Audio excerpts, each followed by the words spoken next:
иш-чара миграциялык ресурстук борбор жана Ош мамлекеттик педагогикалык институт тарабынан биргелешип өткөрүлүп жатат.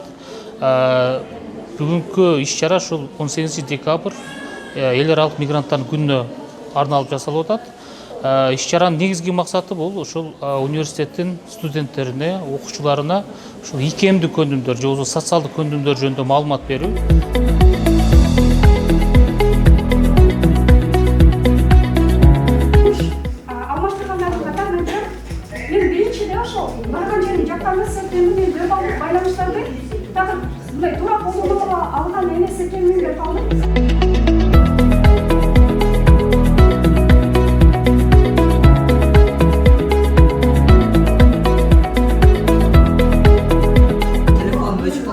Алар кетип калыптыр да.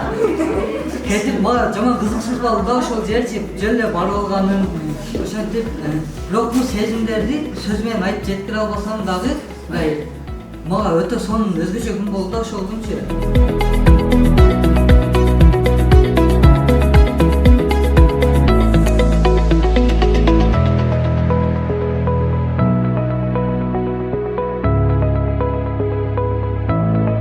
Побывала в Германии 2 раза по программе Fair Job.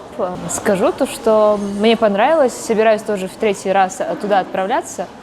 Если смогу, то отправлюсь. Скажу то, что в первую очередь мы все знаем, то, что немцы, они пунктуальные, уделяют очень большое внимание времени.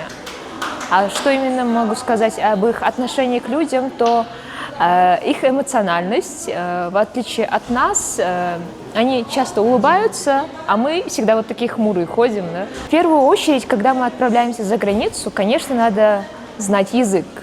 Это элементарно. Если ты не будешь знать язык, вне зависимости от того, насколько ты там шустрый, ловкий, это все равно будет помехой.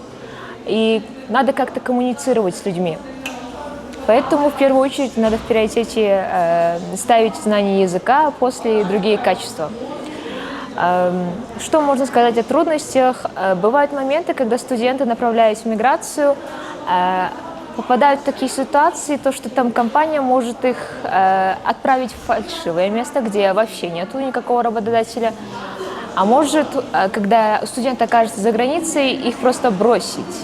Скажу по своему опыту, со мной такое случилось во 2-й раз, по причине которой я сменила компанию в этом году.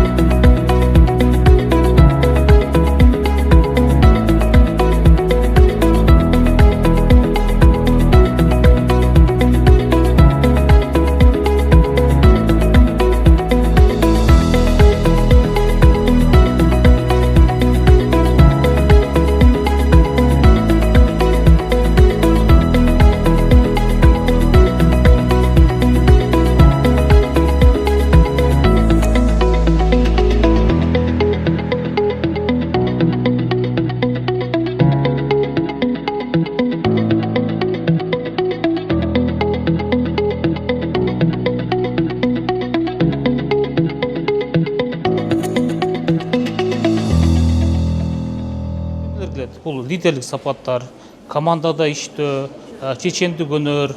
Бүгүнкү иш-чара максаты ушул университеттин студенттерине ушул көндүмдөрдү үйрөтүү болуп саналат.